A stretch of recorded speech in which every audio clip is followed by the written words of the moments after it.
Tout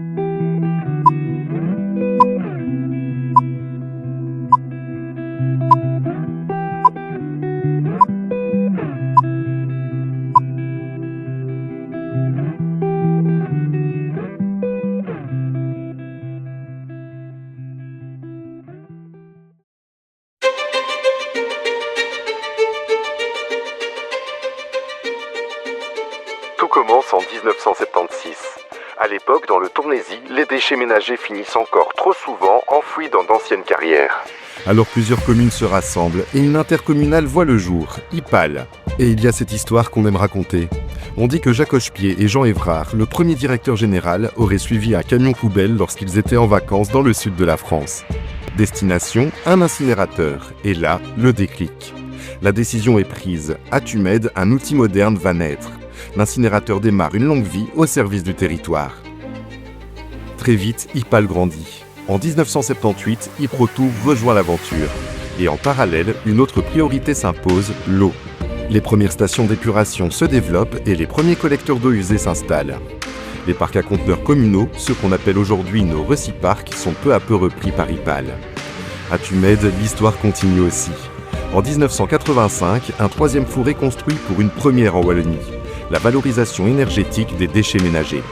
Le territoire s'élargit, les coopérations se renforcent. En 1993, de nouvelles communes rejoignent la dynamique.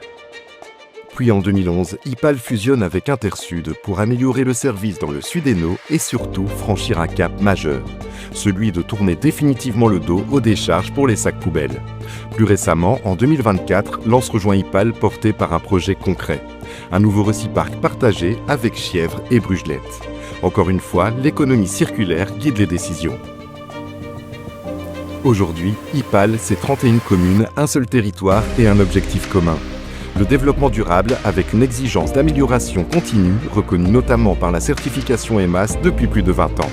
Cette mission, elle se raconte en 3 grands axes. Premier axe, renforcer la résilience du territoire. Parce qu'on le voit, inondations, sécheresse, événements extrêmes, le climat change. L'eau devient une ressource stratégique. IPAL, c'est aujourd'hui plus de 50 stations d'épuration réparties sur le territoire. Mais c'est surtout une approche complète. Égouttage, collecte, assainissement, avec un rôle essentiel. Améliorer la qualité des masses d'eau aux côtés des communes et de la SPGE. Grâce à des partenariats publics-privés, des fonds sont affectés aux travaux d'amélioration de l'égouttage. En 10 ans, ce sont plus de 30 millions d'euros qui ont été versés aux communes de Wapi via le droit de tirage. Concrètement, les équipes renforcent la gestion de l'eau à la parcelle, améliorent l'efficacité des réseaux et anticipent les futures exigences européennes. Elles accompagnent aussi les citoyens, à travers leurs conseils, les raccordements à l'égout et les contrôles des stations d'épuration individuelles. La résilience, c'est aussi la biodiversité. Sur chaque site, dans chaque projet, IPAL agit pour limiter l'impact sur la nature. Et demain, 20 nouvelles stations d'épuration doivent voir le jour. Un défi important si la région veut atteindre l'objectif européen de la bonne qualité des masses d'eau. Mais alors, qu'en est-il des moyens budgétaires? Affaire à suivre. Deuxième axe, changer nos modes de consommation. Dès les années 90, IPAL le dit clairement. Le meilleur déchet, c'est celui qui n'existe pas.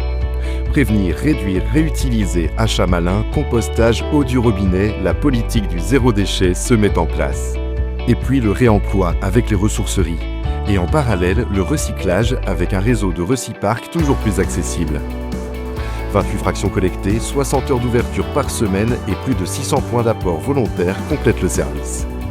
IPAL scelle des partenariats et développe aussi des filières concrètes pour toujours plus de circularité sur le territoire. Il reste les déchets non recyclables, c'est-à-dire les déchets ménagers, mais aussi les déchets hospitaliers et industriels. Pour IPAL, eux aussi ont une valeur. À Tumed, ils deviennent de l'énergie, capable d'alimenter plus de 60 000 ménages. Et là encore, les partenariats renforcent l'efficacité et le service. Le défi pour l'avenir, la réduction globale des déchets. Troisième axe, décarboner le territoire. Parce que la neutralité carbone à l'horizon 2050, ce n'est pas une option, c'est une nécessité. Et chaque action compte. IPAL accompagne la rénovation énergétique du bâti public et privé avec pour objectif la réduction du CO2 et les économies d'énergie. L'investissement dans les énergies renouvelables est bien réel.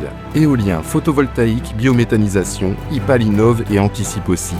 Toujours en s'entourant de partenaires essentiels. L'unité de valorisation énergétique est à la pointe de la technologie. Les projets y sont nombreux, comme le stockage d'énergie dans des batteries de seconde vie pour équilibrer le réseau, ou encore le pilote de captation du CO2, dont les résultats serviront à l'ensemble du secteur. Enfin, la mobilité verte s'accélère avec des infrastructures de recharge pour les véhicules et les camions poubelles. La transition énergétique est définitivement en marche sur le territoire. Et au fond, derrière tout ça, il y a l'essentiel, l'humain. Derrière chaque projet, chaque site, chaque solution, il y a des visages. Des équipes, des partenaires, des citoyens, des administrations et des autorités. En fait, IPAL, c'est une culture de la sécurité, un management humain, une aventure collective.